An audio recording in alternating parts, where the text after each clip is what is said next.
Hello, नमस्कार। कैसे हैं भाई? अच्छी चल रही होगी तैयारी आप सभी की। रेगुलर क्लास लगा रहे होंगे, क्वेश्चन प्रैक्टिस कर रहे होंगे। अभी वो टाइम है जिसमें आप ज़्यादा से ज़्यादा क्वेश्चन प्रैक्टिस करो, ठीक है ना? तो आज टाइम वेस्ट ना करते हुए आज की क्लास का फर्स्ट क्वेश्चन स्टार्ट करते हैं। आज की क्लास का फर्स्ट क्वेश्चन ये है कि निम्नलिखित में से भ्रष्ट आचरण से संबंधित कथनों पर विचार कीजिए व सत्य की पहचान कीजिए। यानी निम्न में से भ्रष्ट आचरण से संबंधित कथनों पर आपको विचार करना है और सत्य कथन की पहचान करनी है। तो आप बताइए, भ्रष्ट आचरण का उल्लेख इस नगर पालिका अधिनियम की कौन सी धारा में है भाई? धारा 29 में। वेरी गुड, ठीक है। ये चीज़ तो क्लियर हुई ना आपको? भ्रष्ट आचरण का उल्लेख जो है वो धारा 29 के अंदर है और इन चार कथनों में से हमें सत्य कथन की पहचान करनी है। पहला कथन क्या है? लोक नीति की घोषणा हस्तक्षेप समझा जाएगा। क्या ये बात सही है? लोक नीति की घोषणा भ्रष्ट आचरण से संबंधित हस्तक्षेप समझा जाएगा क्या? बिल्कुल नहीं समझा जाता भाई साहब। लोक नीति की घोषणा, जब भी कोई इलेक्शन होता है, कोई भी गवर्नमेंट हो, वो सभी का अलग अलग क्या होता है, एक सिनेरियो होता है। सभी कहती हैं कि हम अपने कार्यकाल में ये करवाएंगे, हम अपने कार्यकाल में शिक्षा को बढ़ावा देंगे, हम अपने कार्यकाल में स्वास्थ्य संबंधी योजनाएं लाएंगे, हम विद्यार्थियों के लिए ये करेंगे। तो लोक नीति की घोषणा तो सभी गवर्नमेंट करती हैं, ठीक है ना? तो लोक नीति की घोषणा हस्तक्षेप समझा जाएगा, ये बात सही है? नहीं, ये बात सही नहीं है। यानी पहला कथन तो गलत है, पहला कथन गलत है। लोक नीति की घोषणा हस्तक्षेप नहीं समझा जाता, तो पहला कथन गलत हुआ। दूसरा, वोटर को मतदान केंद्र पर किसी वाहन द्वारा लाना और ले जाना भ्रष्ट आचरण से संबंधित नहीं है। ये भी कथन गलत है। जो वोटर्स होते हैं ना, मतदाता होते हैं, उनको मतदान केंद्र पर खुद आना होता है, ना कि कोई मतदान केंद्र पर उनको खुद के वाहन से लाता है, ठीक है ना? तो वोटर्स को मतदान केंद्र पर किसी वाहन द्वारा लाना और ले जाना ये भ्रष्ट आचरण से संबंधित होता है। तो दूसरा स्टेटमेंट भी क्या हुआ? गलत हुआ। तीसरा कथन क्या है? सती प्रथा या उसकी कर्म का प्रचार भ्रष्ट आचरण से संबंधित नहीं है। ये भी कथन गलत है। सती प्रथा या उसका जो प्रचार है वो अपने भ्रष्ट आचरण से संबंधित होता है, क्योंकि सती प्रथा तो वर्तमान में बंद है और उसका प्रचार थोड़ी करेंगे, तो ये तो भ्रष्ट आचरण से संबंधित हुआ। तो ये भी कथन क्या है आपका? असत्य है। फिर चौथा स्टेटमेंट है। चौथा स्टेटमेंट क्या कहता है कि प्रत्यक्ष या अप्रत्यक्ष रूप से हस्तक्षेप का प्रयत्न करना भ्रष्ट आचरण के अंतर्गत आता है। ये बात बिल्कुल सही है भाई। प्रत्यक्ष या अप्रत्यक्ष रूप से हस्तक्षेप का प्रयत्न करना, हम डायरेक्टली या इनडायरेक्टली रूप से प्रत्यक्ष या अप्रत्यक्ष रूप से हस्तक्षेप का प्रयत्न करते हैं, वो भ्रष्ट आचरण के अंतर्गत आता है। जैसे सामाजिक बहिष्कार, देवी विपदा का डर आदि। फॉर एग्जाम्पल, जैसे कोई प्रत्याशी ये बोले कि आप मुझे वोट नहीं दोगे, दूसरे उम्मीदवार को वोट दोगे, अगर ये जीत गया तो उस देवी देवता का प्रकोप आ जाएगा, ये महामारी आ जाएगी, ठीक है? तो ये वाले स्टेटमेंट जो होते हैं। तो ये क्वेश्चन आपको समझ में आ गया होगा। यानी इसका सत्य कथन है लास्ट वाला, ठीक है ना, डी। और भ्रष्ट आचरण धारा 29 में आता है।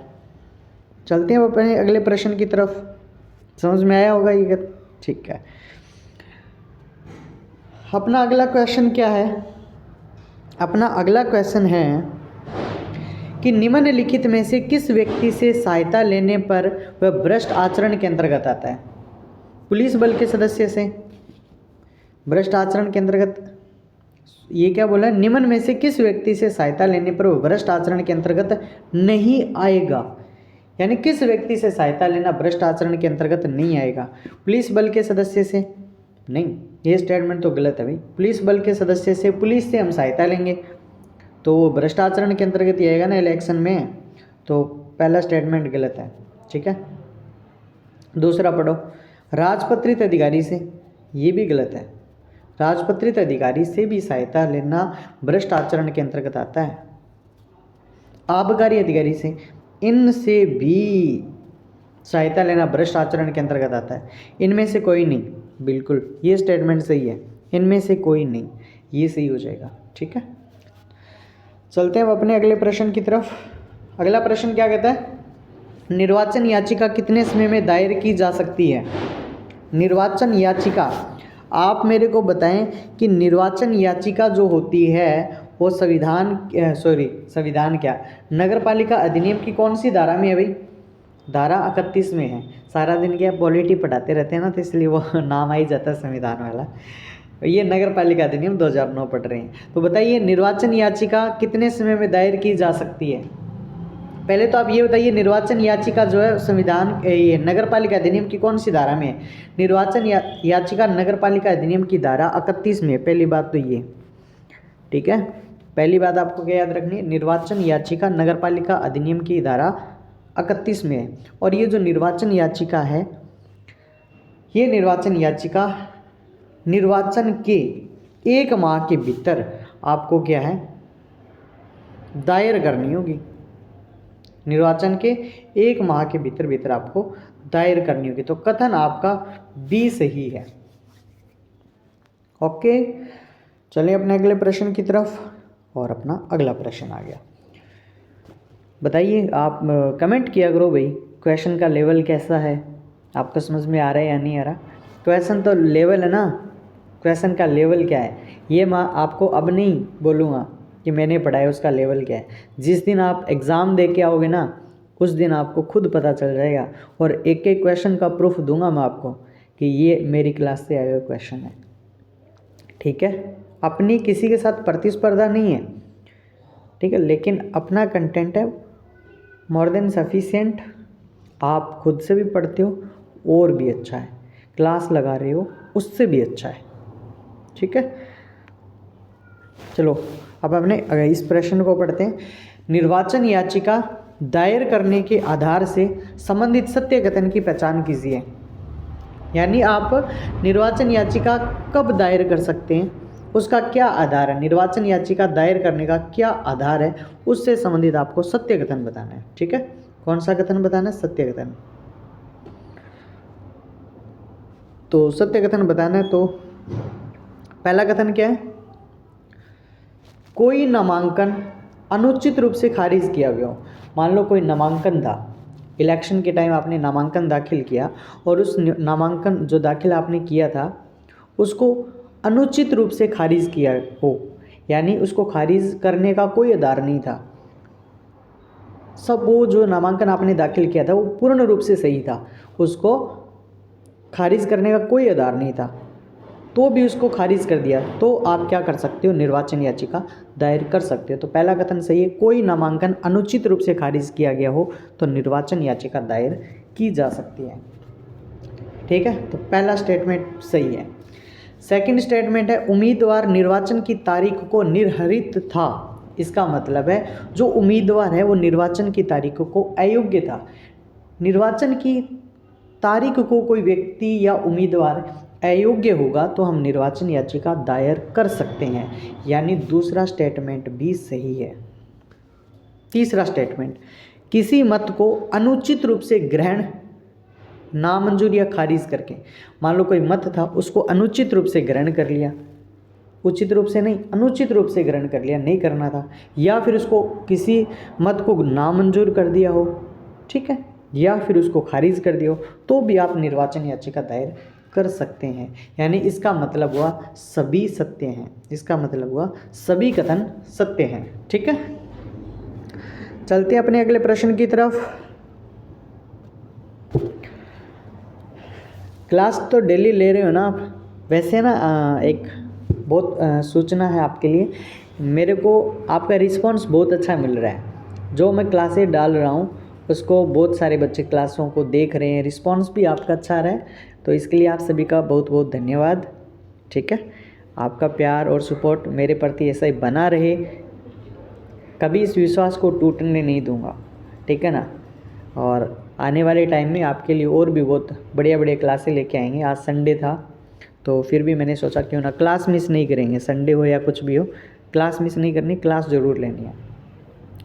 तो अपना 36 नंबर क्वेश्चन है कि सत्य कथन की पहचान कीजिए। कौन से कथन की पहचान करनी है? सत्य कथन की। तो पहला कथन क्या था? यदि कोई सदस्य प्रथम बैठक की तारीख से 2 माह के भीतर शपथ ग्रहण नहीं करता है तो उसका स्थान रिक्त समझा जाएगा। क्या यह बात सही है क्या? क्या यह बात सही है क्या? यदि कोई सदस्य प्रथम बैठक की तारीख से 2 माह के भीतर शपथ ग्रहण नहीं करता है तो उसका स्थान रिक्त समझा जाएगा। गलत है ये कथन, ठीक है ना। यदि कोई सदस्य प्रथम बैठक की तारीख से 2 माह के भीतर नहीं, 1 माह के भीतर,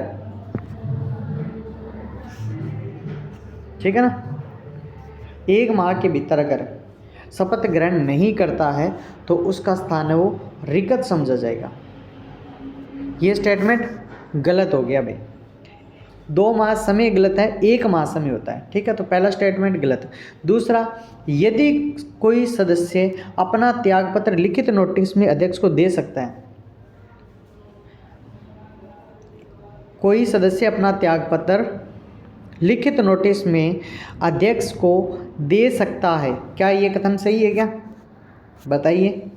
बिल्कुल सही है, ठीक है ना। कोई सदस्य वो अध्यक्ष को त्यागपत्र दे सकता है, ये बात याद रखना। कोई सदस्य अपना त्यागपत्र लिखित नोटिस में अध्यक्ष को दे सकता है, बिल्कुल सही है ये। फिर है तीसरा कथन, निरर्ता का हटाया जाना या उसकी कालावधि में कमी करना जिला निर्वाचन अधिकारी कर सकता है। ये कथन गलत है, ये कथन गलत है। कैसे गलत है? निरर्ता का हटाया जाना या उसकी कालावधि में कमी करना, ये किसका काम होता है भाई? ये काम होता है राज्य निर्वाचन आयोग का, ना कि जिला निर्वाचन अधिकारी का होता है, ठीक है ना। तो इस वजह से ये गलत है। निरर्ता का हटाया जाना या उसकी कालावधि में कमी करना, ये राज्य निर्वाचन आयोग का काम होता है, ना कि जिला निर्वाचन अधिकारी का। इस वजह से कथन गलत हो गया। चौथा कथन है, जिला न्यायाधीश के आदेश के विरुद्ध अपील उच्च न्यायालय में 60 दिन के भीतर कर सकते हैं। जिला न्यायाधीश के आदेश के विरुद्ध अपील जो है वो उच्च न्यायालय में 60 दिन के भीतर नहीं, आपको 30 दिन के भीतर करनी होती है। तो इस वजह से ये कथन भी क्या हुआ? गलत हुआ। तो आपको सत्य कथन बताना, और सत्य कथन है वो बी है। कौन सा है? बी है, ठीक है। क्वेश्चन समझ में आया? चलिए अपने अगले प्रश्न की तरफ। ये लो जी, अपना अगला प्रश्न आ गया। निम्न में से कौन सी धारा सही सुमेलित है? ठीक है, धारा 39, धारा 39 सदस्यों को हटाया जाना, बिल्कुल सही है। धारा 39 बिल्कुल सही है। इसमें आपको ये लिखा है धारा 39 में सदस्यों को हटाया जाना। धारा 39 में लिखा है सदस्यों को हटाया जाना, ठीक है। फिर आपको देखो धारा 37 समितियां, धारा 37 में समितियां क्या? नहीं है। धारा 37 में पद की शपथ है, धारा 37 में पद की शपथ है, तो ये गलत हो गया। धारा 42 अन्य नगर पालिका कर्त्य, ये है क्या? नहीं है, ये भी नहीं है। तो क्या है? इसे धारा 42 में लिखा है कि किसी नगर पालिका में सदस्य का पद और सांसद या राज्य विधानसभा या किसी पंचायती राज संस्था की सदस्यता एक साथ धारण करने पर निर्बंधन है, जबकि आपका ये भी क्या हुआ? गलत हुआ। धारा 31 निरर्हता, धारा 31 में निरर्हता है क्या? नहीं है। धारा 31 में निर्वाचन याचिका है, तो ये कथन भी क्या हुआ? गलत हुआ। तो आपका सही जो कथन है वो ए है, धारा 39 सदस्यों को हटाया जाना, ठीक है। तो चलें अब आगे क्वेश्चन नंबर अगले पे चलते हैं, ठीक है। आपको है ना कुछ टाइम बाद, अभी 4-5 दिन के बाद में पॉलिटी स्टार्ट करेंगे, ठीक है ना। 2-3 क्लासें मिलेंगी आपको रेगुलर बेसिस पे, 2-3 क्लासें सफिशिएंट रहेगी एग्ज़ाम के लेवल से। एक तो पॉलिटी स्टार्ट करने वाले हैं और आपकी योजनाएं तो कम ही हैं, तो लेकिन पॉलिटी का पोर्शन ज़्यादा है आपकी। राजस्थान पॉलिटी और इंडिया की पॉलिटी का पोर्शन ज़्यादा है। स्टार्ट हम राजस्थान की पॉलिटी से करने वाले हैं, ठीक है, क्योंकि राजस्थान की पॉलिटी से क्वेश्चन भी क्या आते हैं? ज़्यादा आते हैं। तो फर्स्ट क्लास जो अपनी पॉलिटी होगी उसको मैं बता दूंगा कौन से दिन होगी, तो उस क्लास को ज़रूर आपको देखना है, ठीक है ना। और उन क्वेश्चन को अच्छे से रीड करके जाना है। चलिए अब करते हैं अगला प्रश्न। निम्नलिखित में से किस आधार पर सदस्य को हटाया जा सकता है के संबंध में सत्य कथन होगा। सदस्य को हटाया जाना कौन सी धारा में है? धारा 39 में। ठीक है, सदस्य को हटाना, सदस्य को हटाना कौन सी धारा में? धारा 39 में। ठीक है, धारा 39 में है ना। ठीक है, तो पहला कथन देखो, हमें सत्य कथन बताना है। हमें कौन सा कथन बताना है? सत्य कथन बताना है। ठीक है, सत्य कथन बताना है। तो पहला कथन क्या है? नगर पालिका की अनुमति के बिना 3 से अधिक क्रमवती साधारण बैठकों में अनुपस्थित रहता है। ये बात सही है क्या? ये बात सही है क्या? ये बात बिल्कुल सही है। ये बात बिल्कुल सही है। अगर कोई सदस्य नगर पालिका की अनुमति के बिना 3 से अधिक क्रमवती साधारण बैठकों में अनुपस्थित रहता है तो ऐसे सदस्य को हटाया जा सकता है। ऐसे सदस्य को हटाया जा सकता है। ठीक है, फिर दूसरा कथन है, धारा 38 के उपबंधों का पालन करने में असफल। धारा 38 यानी शपथ के उपबंधों का पालन करने में असफल, गलत है। धारा 38 में शपथ है ही नहीं, धारा 37 में शपथ है। तो ये आपका स्टेटमेंट क्या हुआ भाई? गलत। ठीक है, ये गलत है। धारा 20 की अपेक्षाओं को पूरा नहीं करता हो, धारा 20 नहीं, धारा 14 आना था। ठीक है ना, तो ये भी कथन गलत हुआ। तो ये कथन भी गलत हुआ। ठीक है ना, तो सही कौन सा हो जाएगा? पहला कथन। ठीक है, आगे क्वेश्चन समझ में। चले अपने अगले प्रश्न की तरफ। ये लो जी, ये अपना अगला प्रश्न है। और अगला प्रश्न क्या कहता है? यदि जांच के आधार पर किसी सदस्य को हटाने का प्रस्ताव जारी हो जाता है, यदि जांच के आधार पर किसी सदस्य को हटाने का प्रस्ताव जारी हो जाता है तो राज्य सरकार किस रैंक के अधिकारी को सुस्पष्ट विवरण तैयार करने के लिए गठित करेगी? इसका आंसर दो, बताइए आप। यदि जांच के आधार पर किसी सदस्य को हटाने का प्रस्ताव जारी हो जाता है तो राज्य सरकार किस रैंक के अधिकारी को सुस्पष्ट विवरण तैयार करने के लिए गठित करेगी? तो इसका आंसर याद रखना, जो जांच जो होती है उसका विवरण तैयार करने के लिए या तो राज्य जो सरकार होती है, राज्य सरकार स्वयं करती है, या राज्य स्तरीय सेवा की रैंक का जो अधिकारी। ठीक है, तो आपको इसका आंसर क्या होगा? इसका सही आंसर क्या हो जाएगा? कोई बताएगा इसका सही आंसर क्या होता है? इसका सही आंसर क्या होगा? इसका सही आंसर क्या होगा? तो इसका सही आंसर जो होगा प्रथम होगा। ठीक है, जिला न्यायाधीश की रैंक के किसी न्यायिक अधिकारी को। ठीक है, ये इसका सही कथन है। बल्कि और ये तीनों है ना, ये तीनों के तीनों स्टेटमेंट आपके गलत हैं। देखो ये तो पॉलिटिकल बंदे हैं, सांसद हुआ, विधायक हुआ।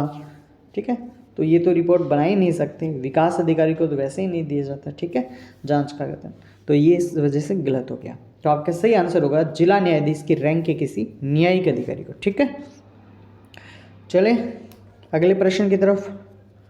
अभी तक मामला अंडर कंट्रोल है, अभी तक मामला अंडर कंट्रोल है, सब कुछ समझ में आ रहा है ना? ऐसे ही समझ में आएगा, अपनी धीरे धीरे करते करते है ना, अपनी सारी धाराएं भी हो जाएंगी, क्लास से क्वेश्चन भी आ जाएंगे पेपर में, और नो डाउट बस आप तो जीके पे ध्यान रखो, जीके वाले पोर्शन को पढ़ लो, पार्ट बी की टेंशन छोड़ो। आप जब पेपर देख के आओ ना, अपनी क्लास से एक ही क्वेश्चन मिलेगा आपको। ठीक है, देखो निम्न में से कौन सा कथन सत्य है?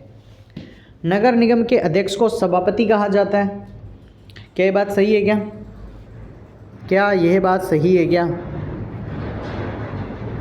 नगर निगम के अध्यक्ष को सभापति कहा जाता है? नहीं जी, नहीं कहा जाता। नगर निगम के अध्यक्ष को सभापति नहीं कहा जाता, कथन गलत है।